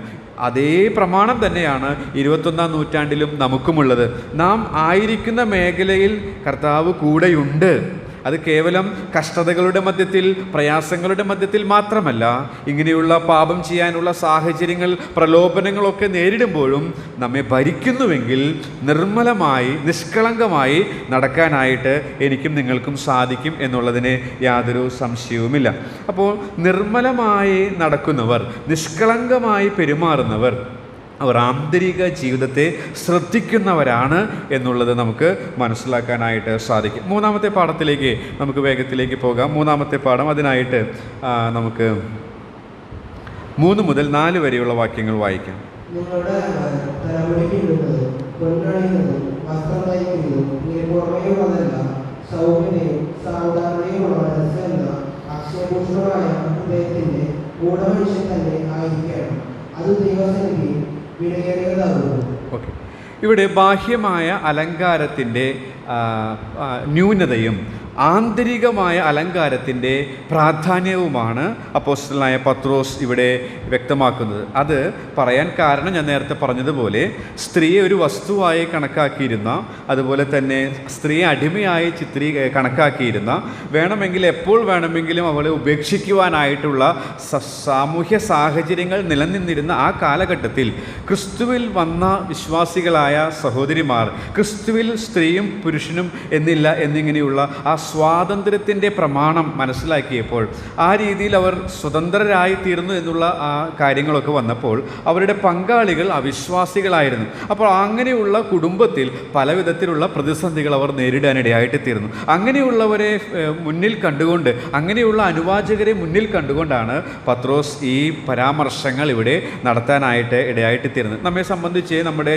സഭയിൽ ആ രീതിയിലുള്ള പ്രതിസന്ധികളിലൂടെയൊക്കെ കടന്നു പോകുന്നവർ ഉണ്ടോ എന്നൊരു സംശയമാണ്. എന്നാൽ അത് നമുക്ക് നമ്മുടെ ആത്മീക ജീവിതത്തോടുള്ള ബന്ധത്തിൽ നമുക്ക് എടുക്കുമ്പോൾ നമ്മുടെ അകത്തെ മനുഷ്യൻ്റെ അല്ലെങ്കിൽ ആന്തരിക സൗന്ദര്യത്തിൻ്റെ പ്രാധാന്യം നമ്മെ അത് പഠിപ്പിക്കുന്നു എന്നുള്ള സത്യമാണ് അവിടെ നിന്ന് ഞാൻ നിങ്ങളുടെ മനസ്സിലേക്ക് കൊണ്ടുവരുവാനായിട്ട് ശ്രമിക്കുന്നത്. അങ്ങനെയെങ്കിൽ നമുക്കിങ്ങനെ പറയാനായിട്ട് സാധിക്കും, വിലയേറിയ നടപ്പിലൂടെ ദൈവസന്നിധിയിൽ വിലയേറിയതാകുന്നു എന്നുള്ളതാണ് 4-ാമത്തെ വാക്യത്തിൽ നമുക്ക് കാണാനായിട്ട് സാധിക്കുന്നത്. അപ്പോൾ ദൈവസന്നിധിയിൽ വിലയേറിയതാകുന്നു എന്ന് പറയുമ്പോൾ അത് ദൈവം വിലമതിക്കുന്ന ഒരു പെരുമാറ്റമാണ്, ദൈവം വിലമതിക്കുന്ന ഒരു ജീവിത ശൈലിയാണ് ആന്തരിക സൗന്ദര്യം എന്ന് പറയുന്നത്. ബാഹ്യ സൗന്ദര്യത്തിൻ്റെ പല വിധത്തിലുള്ള കാര്യങ്ങൾ ഇവിടെ പറയുന്നുണ്ടെങ്കിലും, എന്നാൽ ആന്തരിക സൗന്ദര്യത്തിൻ്റെ പ്രാധാന്യമാണ് നമുക്ക് അവിടെ നിന്ന് പഠിക്കാനായിട്ട് സാധിക്കുന്നത്. അതിനെക്കുറിച്ച് ഒരു എഴുത്തുകാരൻ രേഖപ്പെടുത്തിയിരിക്കുന്നത്, ഈ ആന്തരിക സൗന്ദര്യം എന്ന് പറയുന്നത് അത് കാലവ്യത്യാസമില്ലാത്തതാണ് എന്ന് വെച്ചാൽ ഇതിപ്പോൾ എഴുതിയത് 1-ാം നൂറ്റാണ്ടിലാണ്, നമ്മൾ നിൽക്കുന്നത് 21-ാം നൂറ്റാണ്ടിലാണ്. 1-ാം നൂറ്റാണ്ടിൽ ഇവിടെ പറഞ്ഞിരിക്കുന്ന ആന്തരിക സൗന്ദര്യം എത്രമാത്രം അവർക്ക് ആവശ്യമായിരുന്നുവോ അത്രമാത്രം തന്നെ ഇന്ന് 21-ാം നൂറ്റാണ്ടിൽ ജീവിക്കുന്ന നമുക്കും അത്യാവശ്യമാണ്. എന്നാൽ ബാഹ്യ സൗന്ദര്യം അങ്ങനെയല്ല, അതിന് ഏറ്റക്കുറച്ചിലുകളുണ്ട്. അത് ഓരോ കാലഗണത്തിനനുസരിച്ച് മാറിക്കൊണ്ടിരിക്കുന്നതാണ്. എന്നാൽ ആന്തരിക സൗന്ദര്യത്തിന് കാലവ്യത്യാസമില്ല എന്നാണ് ആ എഴുത്തുകാരൻ രേഖപ്പെടുത്തിയിരിക്കുന്നത്.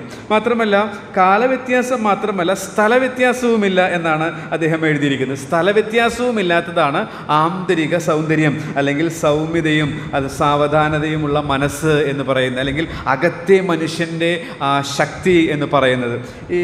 ഈ സ്ഥലവ്യത്യാസമില്ല എന്ന് പറയുന്നത് അമേരിക്കയിലായാലും ഇന്ത്യയിലായാലും സൗമ്യതയും താഴ്മയും എന്നൊക്കെ പറയുന്നത്, അല്ലെങ്കിൽ ദൈവസന്നിധിയിൽ വിലയേറിയ നടപ്പ് എന്ന് പറയുന്നതിന് യാതൊരു മാറ്റവുമില്ല എന്നുള്ളത്. അപ്പോൾ കാലവ്യത്യാസമില്ല, സ്ഥലവ്യത്യാസമില്ല, മാത്രമല്ല പ്രായഭേദമില്ല. ഇപ്പോൾ ഈ അടുത്ത് മുന്നോട്ട് വന്ന വിശ്വാസി അവനൊരു 18-കാരനാകാം, ഇനി വർഷങ്ങളായി കർത്താവിനെ സ്നേഹിച്ചുകൊണ്ടിരിക്കുന്നു, അദ്ദേഹം ഒരു പക്ഷേ 58-കാരനാകാം. 18-കാരനും 58-കാരനും പ്രായഭേദമില്ലാതെ ഈ ആന്തരിക സൗന്ദര്യം ആവശ്യമാണ് എന്നുള്ളതാണ് താൻ രേഖപ്പെടുത്താനായിട്ട് ഇടയായിട്ട് തീരുന്നത്. മാത്രമല്ല അദ്ദേഹം രേഖപ്പെടുത്തിയത് ഇത് പുതുമയുള്ളതാണ്, ഓരോ ദിവസവും ഇത് പുതുക്കം പ്രാപിക്കേണ്ടതാണ്. ഇന്ന് സൗമ്യതയുള്ളവനായി, അതുകൊണ്ട് എല്ലാ കാലത്തും അവൻ സൗമ്യതയുള്ളവനാകണമെന്ന് നിർബന്ധമില്ല.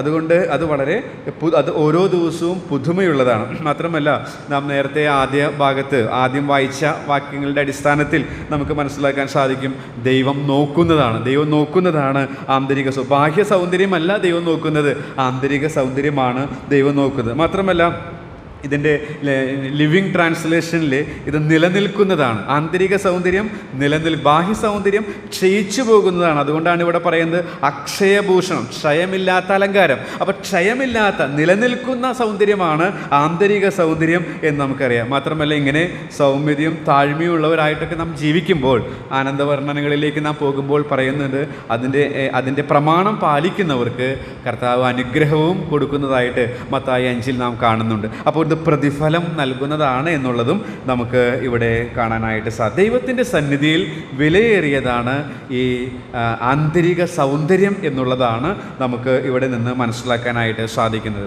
സണ്ണീട്ടൻ മത്തായി സുവിശേഷം നമ്മെ പഠിപ്പിച്ചപ്പോൾ പറഞ്ഞ ഒരു കാര്യം ഇതിനോടുള്ള ബന്ധത്തിൽ എൻ്റെ മനസ്സിലേക്ക് വന്നു. അതുകൂടെ ഒന്ന് പറഞ്ഞിട്ട് നമുക്ക് അടുത്ത പാഠത്തിലേക്ക് പോകാം.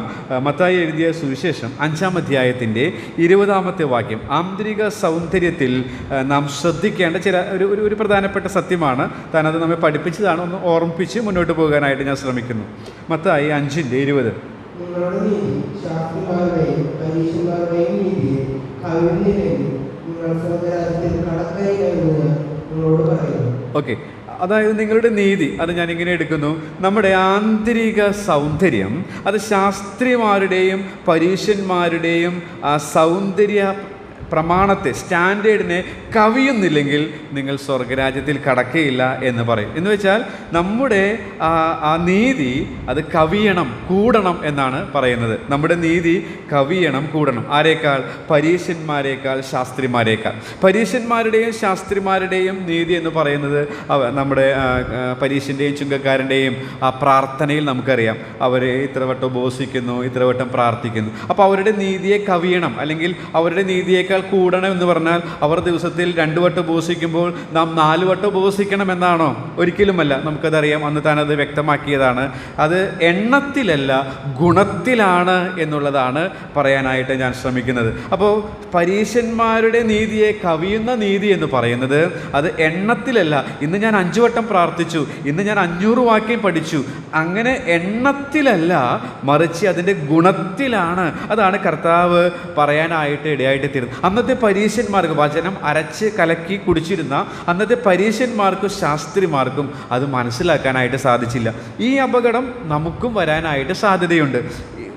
എണ്ണത്തിലല്ല ഗുണത്തിലാണ് പ്രാധാന്യം എന്നുള്ള ആ വലിയ തിരിച്ചറിവ്, ആ വചനത്തിൻ്റെ ആ വലിയ പ്രകാശനം നമ്മുടെ ഉള്ളിൽ വരേണ്ടത് ആവശ്യമാണ്. തുടർന്ന് താൻ എന്താ ഈ എണ്ണത്തിലല്ല ഗുണത്തിലാണ് ഈ നീതിയെ കവിയുക എന്നുള്ളത് വിശദീകരിക്കുന്നത് 5:22, 27, 28 വാക്യങ്ങളിലുണ്ട്. അത് പറയുന്നത് കുല ചെയ്യരുത് എന്നുള്ളതാണ് പരീക്ഷന്മാരുടെ നീതി എങ്കിൽ കോപിച്ചാൽ തന്നെ അത് കൊല ചെയ്തതിന് സമാനമാണ്.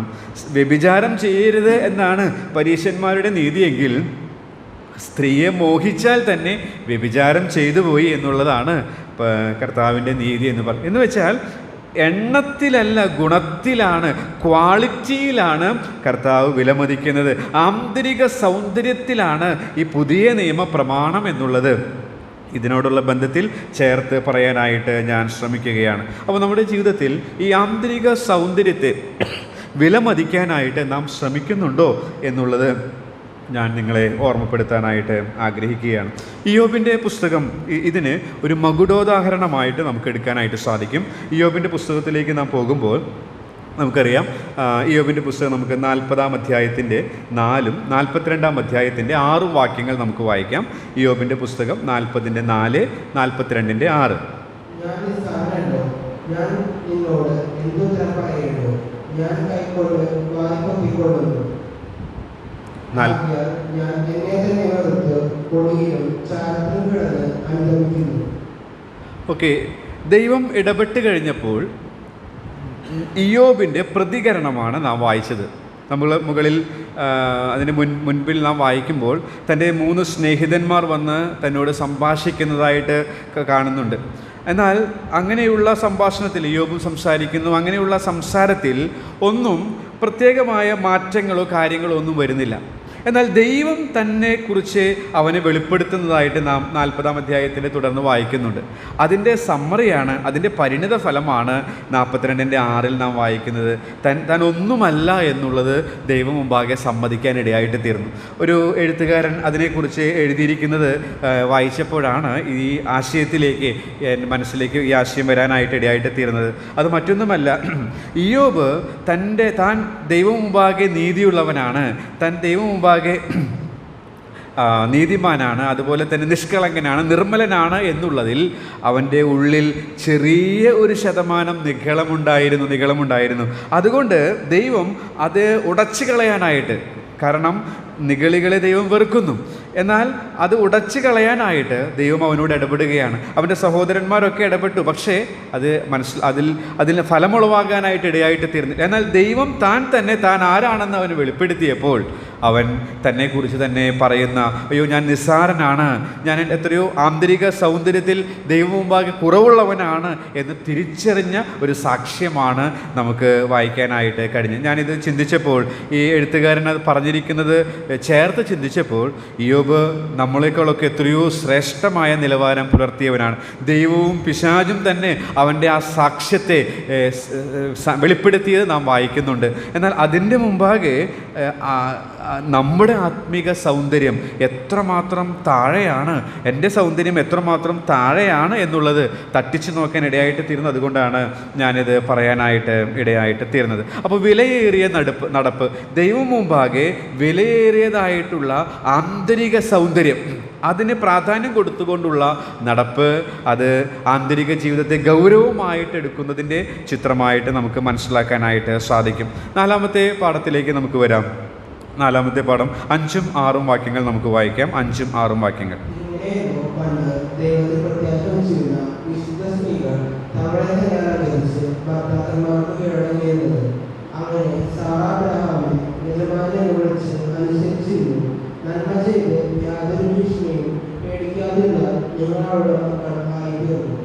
ഓക്കെ, ഈ നിർമ്മലമായ നടപ്പിന് ഈ അന്നുകാലത്തെ ആ സഹോദരിമാരോട് പറയുന്നത്, അതിന് മകുടോദാഹരണം അല്ലെങ്കിൽ ഉദാത്തമായൊരു ദൃഷ്ടാന്തം സാറയാണ് എന്നാണ് ഇവിടെ ഈ ഭാഗത്ത് പറയുന്നത്. അപ്പോൾ അതിൽ നിന്ന് നമുക്ക് പഠിക്കാനുള്ള ഒരു പാഠം എന്ന് പറയുന്നത് ദൈവാശ്രയമുള്ള നടപ്പ് എന്നുള്ളതാണ്. നമ്മവിടെ വായിക്കുന്നത് ഇങ്ങനെയാണ്. 3-ാം അധ്യായത്തിൽ നാം ഇങ്ങനെ വായിച്ചു, ഇങ്ങനെ 5-ാം വാക്യത്തിൽ, ഇങ്ങനെയല്ലോ പണ്ട് ദൈവത്തിൽ പ്രത്യാശ വെച്ചിരുന്ന വിശുദ്ധ സ്ത്രീകൾ. ആ വിശുദ്ധ സ്ത്രീകളിൽ ഒരാളുടെ ദൃഷ്ടാന്തമാണ് 6-ാമത്തെ വാക്യത്തിൽ വായിക്കുന്നത്, സാറയെക്കുറിച്ച്. അപ്പോൾ അതിൽ നിന്ന് ഒരു കാര്യമാണ് ഞാൻ പറയാനായിട്ട് ശ്രമിക്കുന്നത്. ആന്തരിക ജീവിതത്തെ ശ്രദ്ധിക്കുന്നവർ, അല്ലെങ്കിൽ ആന്തരിക ജീവിതത്തെ ഗൗരവമായിട്ട് എടുക്കുന്നവർ, അവർ ദൈവാശ്രയമുള്ള നടപ്പ് അനുദിനം പുലർത്തുന്നവരായിരിക്കും എന്നുള്ളത്. അതെങ്ങനെ മനസ്സിലാക്കാനായിട്ട് സാധിക്കും? ഈ സാറ അബ്രഹാമിനെ യജമാനൻ എന്ന് വിളിച്ചനുസരിച്ചിരിക്കുന്ന ആ വേദഭാഗങ്ങളിലേക്ക് പോകുമ്പോൾ, എന്ന് വെച്ചാൽ അബ്രഹാമിൻ്റെയും സാറായുടെയും കുടുംബജീവിതം പരിശോധിക്കുമ്പോൾ ഈ ദൈവാശ്രയമുള്ള നടപ്പ് നമുക്ക് മനസ്സിലാക്കാനായിട്ട് സാധിക്കും. ഞാനത് എടുത്ത് വായിക്കാം എന്നാണ് വിചാരിച്ചിരുന്നതെങ്കിലും ഞാനിപ്പോൾ അതിന് തുനിയുന്നില്ല. അബ്രഹാമിന് 75 വയസ്സായപ്പോഴാണ് ദൈവം വാഗ്ദത്തം കൊടുത്തത്, നമുക്കതറിയാം. എന്നാൽ 17-ാം അധ്യായത്തിൽ ദൈവം വീണ്ടും പറയുകയാണ്, നീ എൻ്റെ മുമ്പാകെ നടന്ന് നിഷ്കളങ്കനായിരിക്കാം. അപ്പോൾ 75 വയസ്സുള്ളപ്പോൾ തനിക്ക് നിൻ്റെ സന്തതിയെക്കുറിച്ചിട്ടുള്ള ആ വാഗ്ദത്തം നാം കാണുന്നുണ്ട്. ദൈവം അവനെ വിളിക്കുന്നതും അവനെ സന്തതിയെക്കുറിച്ചിട്ടുള്ള ആ വാഗ്ദത്തം അവനെ അറിയിക്കുന്നതും കാണുന്നുണ്ട്. എന്നാൽ ഏകദേശം 25 വർഷങ്ങൾ പിന്നിട്ടിട്ട്, അല്ലെങ്കിൽ 24 വർഷങ്ങൾ കഴിഞ്ഞപ്പോൾ വീണ്ടും പറയുകയാണ്, നീ എൻ്റെ മുമ്പാകെ നടന്ന് നിഷ്കളങ്കനായിരിക്കുക. അപ്പോൾ അതിൽ നിന്ന് നമുക്ക് എന്താ മനസ്സിലാക്കാനായിട്ട് സാധിക്കുക? ഇത്രയും വർഷങ്ങൾ, ഒരു എഴുത്തുകാരൻ എഴുതിയിരിക്കുന്നത് ഇത്രയും വർഷങ്ങൾ ഒരു പക്ഷേ അബ്രഹാം തൻ്റെ സ്വയത്തിൽ ആശ്രയിച്ചിട്ടുള്ള ഒരു ജീവിതം നയിച്ചു പോയിരിക്കാം. അതുകൊണ്ടാണ് 17:1 പറയുന്നത്, നീ എൻ്റെ മുമ്പാകെ നടന്ന് നിഷ്കളങ്കനായിരിക്കുക എന്നുള്ളത്. അപ്പോൾ സ്വയത്തിൽ ആശ്രയിച്ചിട്ടുള്ള ഒരു ജീവിതം, അത് പരാജയമാണെന്ന് മനസ്സിലാക്കിയ അബ്രഹാം 17:17 വീണ്ടും അടുത്തൊരു വർഷം കഴിയുമ്പോൾ സന്തതി ഉണ്ടാകുമെന്ന് പറയുമ്പോൾ കവിണ്ണു വീണ് ചിരിക്കുന്നതായിട്ട് കാണുന്നുണ്ട്. എൻ്റെ സ്വന്തം ശക്തിയിൽ എനിക്ക് സാധിക്കില്ല, ഇതെങ്ങനെ സാധിക്കും എന്നുള്ള ധ്വനിയാണ് അതിൽ നിന്ന് വരുന്നത്. തുടർന്ന് നമുക്കറിയുന്നുണ്ട് ദൈവം അത്ഭുതം പ്രവർത്തിക്കുന്നതായിട്ട്, 100-ാമത്തെ വയസ്സിൽ സന്തതി ഉളവാകുന്നതായിട്ട്. എന്ന് വെച്ചാൽ മനുഷ്യരിലുള്ള ആശ്രയം, സ്വയത്തിലുള്ള ആശ്രയം യാതൊന്നുമില്ല എന്നുള്ളത് അവരുടെ കുടുംബജീവിതത്തിൽ അവർ പഠിച്ചു. യഥാർത്ഥമായി വേണ്ടത് ആത്മാവിലുള്ള ദാരിദ്ര്യമാണ്. ഗിരിപ്രഭാഷണത്തിൽ നമുക്ക് വീണ്ടും പോകാനായിട്ട് സാധിക്കും. ഞാൻ അശരണനാണ്, ഞാൻ അശക്തനാണ്, എന്നിൽ തന്നെ യാതൊന്നുമില്ല, ഞാൻ ദൈവത്തിൽ പൂർണ്ണമായിട്ട് ചാരുന്നു. ആ ഒരു ആത്മാവിലെ ദാരിദ്ര്യം അനുഭവിക്കുന്നതിൽ ആ കുടുംബം വളരെ ഉദാത്തമായ മാതൃകയായിട്ട് നമുക്ക് എടുക്കാനായിട്ട് സാധിക്കും. അപ്പോൾ നമ്മുടെ ജീവിതത്തിൽ ഞാൻ ആരുമല്ല, ഞാൻ ഒന്നുമില്ല, ഞാൻ ദരിദ്രനാണ്, നിന്റെ ശരണമില്ലാതെ നാം പ്രാർത്ഥനയിൽ ഓർത്തതുപോലെ നിന്നെ പിരിഞ്ഞ് എനിക്കൊന്നും ചെയ്യാനായിട്ട് സാധിക്കുകയില്ല എന്നുള്ള അവസ്ഥ എനിക്കും നിങ്ങൾക്കും ഉണ്ടാകുമ്പോൾ അത് ദൈവാശ്രയമുള്ള നടപ്പാണ് എന്നുള്ളതിന് യാതൊരു സംശയവുമില്ല. അപ്പോൾ സാറയുടെ ജീവിതത്തിൽ നാം വായിച്ചത് എങ്ങനെയാണ്? പ്രത്യാശ വെച്ചിരിക്കുക എന്നുള്ളതിന് ദൈവത്തിൽ ആശ്രയിക്കുക എന്നുള്ള ആശയമാണ് മൂലഭാഷയിലുള്ളത്. അപ്പം ദൈവത്തിൽ ആശ്രയിച്ചുള്ള നടപ്പ്, അത് ആന്തരിക ജീവിതത്തെ, അതെ ഞാനൊന്നുമില്ല, എനിക്ക് എന്നിൽ തന്നെ യാതൊരു ശക്തിയുമില്ല, നിൻ്റെ ശക്തിയിൽ ഞാൻ ആശ്രയിക്കുന്നു, ചാരുന്നു, നമ്പുന്നു, ശരണപ്പെടുന്നു എന്നുള്ള ആ മനോഭാവം, അത് ആന്തരിക ജീവിതത്തെ ശക്തിപ്പെടുത്തുന്നതാണ് എന്നുള്ളതിന് യാതൊരു സംശയമില്ല. ഒടുവിലായിട്ട് ഒരു കാര്യം കൂടെ പറഞ്ഞ് ഞാൻ വേഗം അവസാനിപ്പിക്കാൻ ആഗ്രഹിക്കുന്നു. 7-ാമത്തെ വാക്യത്തിൽ ഭർത്താക്കന്മാരോടുള്ള കാര്യമാണ് പറയുന്നത്. ഭാര്യമാരോട് എങ്ങനെ പെരുമാറണം എന്നുള്ള കാര്യമാണ് നമുക്ക് 7-ാമത്തെ വാക്യത്തിൽ കാണുന്നത്. ആദ്യത്തെ 6 വാക്യങ്ങൾ അന്നത്തെ പ്രത്യേകമായ സാഹചര്യം പരിഗണിച്ച് ഭാര്യമാരോട് പറയുമ്പോൾ, ഒരു വാക്യമാണ് സഹോദരന്മാരോട് അല്ലെങ്കിൽ ഭർത്താക്കന്മാരായ സഹോദരന്മാരോട് ഇവിടെ പറഞ്ഞിരിക്കുന്നത്. അത് നമുക്ക് എങ്ങനെ പറയാനായിട്ട് സാധിക്കും? വിവേകമുള്ള നടപ്പിലൂടെ. വിവേകമുള്ള നടപ്പിലൂടെ എന്ന് പറയുമ്പോൾ 3 കാര്യങ്ങൾ അവിടെ നിന്ന് നമുക്ക് പറയാനായിട്ട് സാധിക്കും. ഒന്ന്, നാം ഭാര്യമാരെ അറിയുന്നതിലൂടെ. 2, ഭാര്യമാരെ ബഹുമാനിക്കണം. മാത്രമല്ല പ്രാർത്ഥിക്കണം. ഈ 3 കാര്യങ്ങളാണ് അവിടെ നിന്ന് പറയാനായിട്ട് ആഗ്രഹിക്കുന്നത്. അത് കർത്താവ് അനുവദിക്കുകയാണെങ്കിൽ അടുത്ത ആഴ്ച പറയാമെന്ന് ഞാൻ വിചാരിക്കുന്നു. ചുരുക്കി പറഞ്ഞാൽ വിവേകത്തോടുകൂടെ നടക്കുക. വിവേകത്തോടുകൂടെയുള്ള നടപ്പ് അഥവാ ദൈവത്തിൻ്റെ ജ്ഞാനം പ്രാപിച്ചുകൊണ്ട് നടക്കുന്നത് ആന്തരിക ജീവിതത്തെ ശ്രദ്ധിക്കുന്നതാണ്, ഗൗരവമായി എടുക്കുന്നതാണ് എന്നുള്ളതാണ് ഇവിടെ നിന്ന് ഞാൻ പറയാനായിട്ട് ശ്രമിക്കുന്നത്. അപ്പോൾ ഞാൻ ഇന്ന് പറയാനായിട്ട് ശ്രമിച്ച കാര്യം എന്ന് പറയുന്നത്, ഞാനും നിങ്ങളും വളരെ ഗൗരവമായിട്ട് ശ്രദ്ധിക്കേണ്ട ഒരു വിഷയമാണ്. നമ്മുടെ ആന്തരിക ജീവിതത്തെ നാം ശ്രദ്ധിക്കണം. അങ്ങനെ ശ്രദ്ധിച്ചെങ്കിൽ മാത്രമേ പുരോഗതിയുള്ളവരായിട്ട് തീരുകയുള്ളൂ. അങ്ങനെ എങ്ങനെ സാധിക്കും? സൗമ്യതയുള്ള നടപ്പിലൂടെ അത് സാധിക്കും. നിർമ്മലമായ നടപ്പിലൂടെ അത് സാധിക്കും. ദൈവസന്നിധിയിൽ വിലയേറിയ ആന്തരിക സൗന്ദര്യത്തെ പ്രാധാന്യം കൽപ്പിച്ചുകൊണ്ടുള്ള നടപ്പിലൂടെ അത് സാധിക്കും. ദൈവത്തിൽ ആശ്രയിക്കുക. സ്വന്തം ശക്തി അത് മതിയായതല്ല, നിന്നെ പിരിഞ്ഞ് ഒന്നും ചെയ്യാൻ സാധിക്കുകയില്ല എന്നുള്ള ശരിയായ തകർച്ചയുടെ അനുഭവത്തിൽ എത്തി ദൈവത്തിൽ പൂർണ്ണമായിട്ട് ശരണപ്പെടുന്നതിലൂടെ അത് സാധിക്കും. മാത്രമല്ല വിവേകത്തോടുകൂടെയുള്ള നടപ്പിലൂടെ അത് അതിനായിട്ട് വചനം പറഞ്ഞ എന്നെയും കേട്ട നിങ്ങളെയും ദൈവത്തിൻ്റെ ആത്മാവ് സഹായിക്കുമാറാകട്ടെ.